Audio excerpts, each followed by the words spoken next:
Agenda आज तक के मंच पर हम चर्चा कर रहे हैं 2024 के लोकसभा चुनाव की और किस तरीके के नतीजे 2024 के लोकसभा चुनाव के लिए हम उम्मीद कर सकते हैं।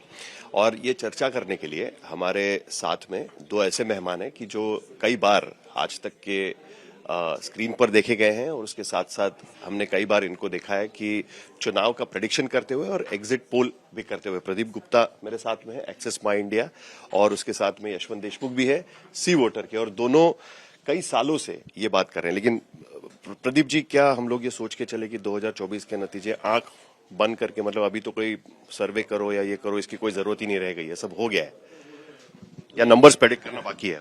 नहीं, मैं हमेशा कहता हूं कि अभी 4 से 5 महीने का समय है और कुछ भी कह पाना थोड़ा सा अभी मुश्किल होता है। और जब समय आता है तो जो भी दावेदार हैं, जो बैटलफील्ड के अंदर कंटेंडर्स हैं, वो अपना अपना दावा पेश करते हैं और उसके बाद तय होता है कि निर्णय क्या होगा।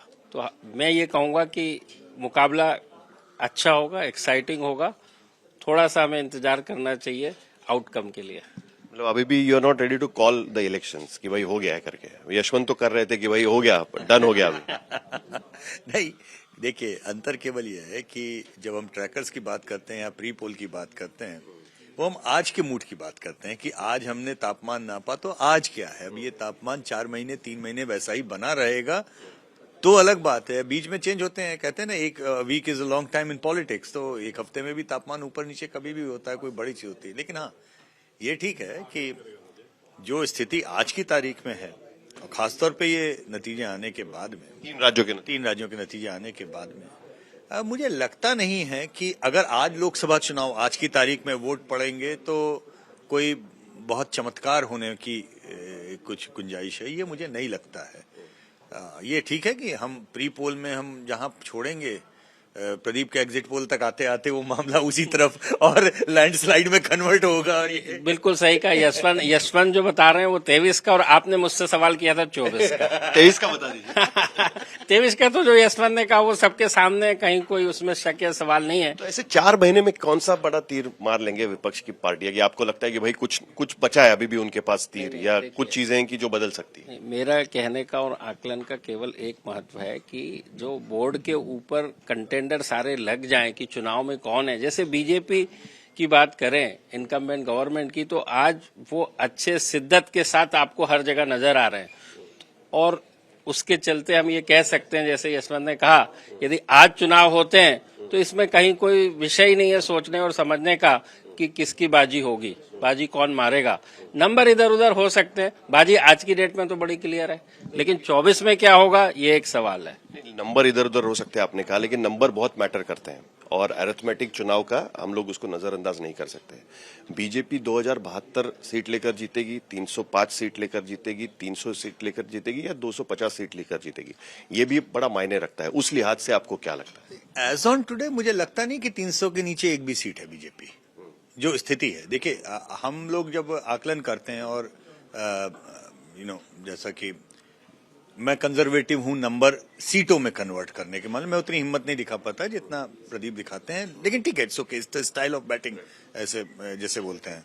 लेकिन मेरे जैसे कंजर्वेटिव पोलस्टर को भी आज की तारीख में बीजेपी 300 से नीचे नहीं दिखती एज ऑन टुडे।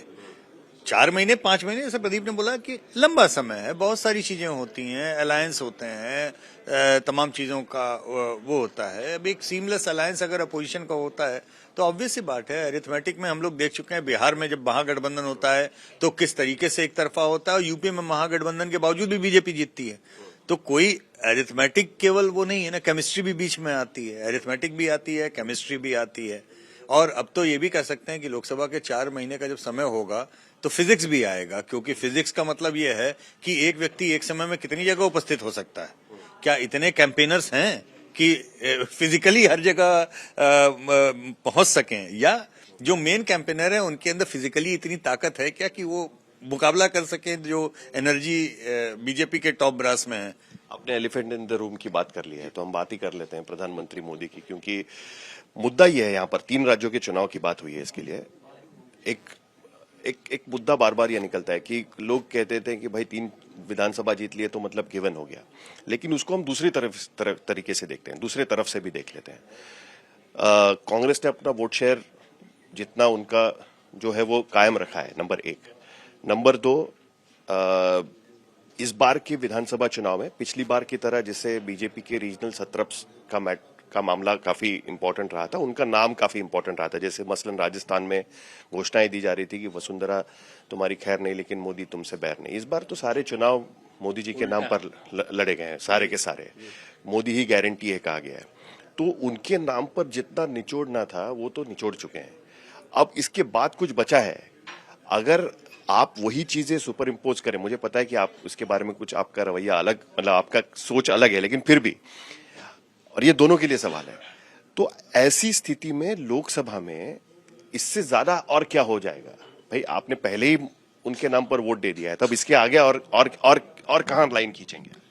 नहीं, देखिए, जो भी राज्य के चुनाव होते हैं उनके समीकरण, उनके राजनीतिक समीकरण और पब्लिक के पॉइंट ऑफ व्यू से उनका महत्व, इम्पोर्टेंस, पब्लिक क्या चाहती है राज्य के चुनाव में और पब्लिक क्या चाहती है लोकसभा के चुनाव में, ये हमने पिछले 20 साल में देखा है कि एकदम अलग अलग तरीके से। लेकिन वो तो तब होगा ना जब आपने राज्य में किसी चेहरे को प्रोजेक्ट किया होगा। यहाँ पर तो किसी चेहरे को प्रोजेक्ट ही नहीं किया है। नहीं, देखिए, चेहरा गुजरात में कहा जाता है कि भाई मुख्यमंत्री कोई भी बने, सरकार तो कौन चलाता है सबको पता है, उस तरीके से किसी भी चुनाव के आउटकम में तीन ही विषय होते हैं। एक होता है पीपल, यानी उनके सामाजिक विषय, महत्व के विषय। दूसरा होता है गवर्नेंस ऑफ द डे, यानी इनकम्बेंट गवर्नमेंट ने पिछले 5 साल में कैसा प्रदर्शन किया, जो कि उन्होंने वोट मांगते के समय वादे किए थे।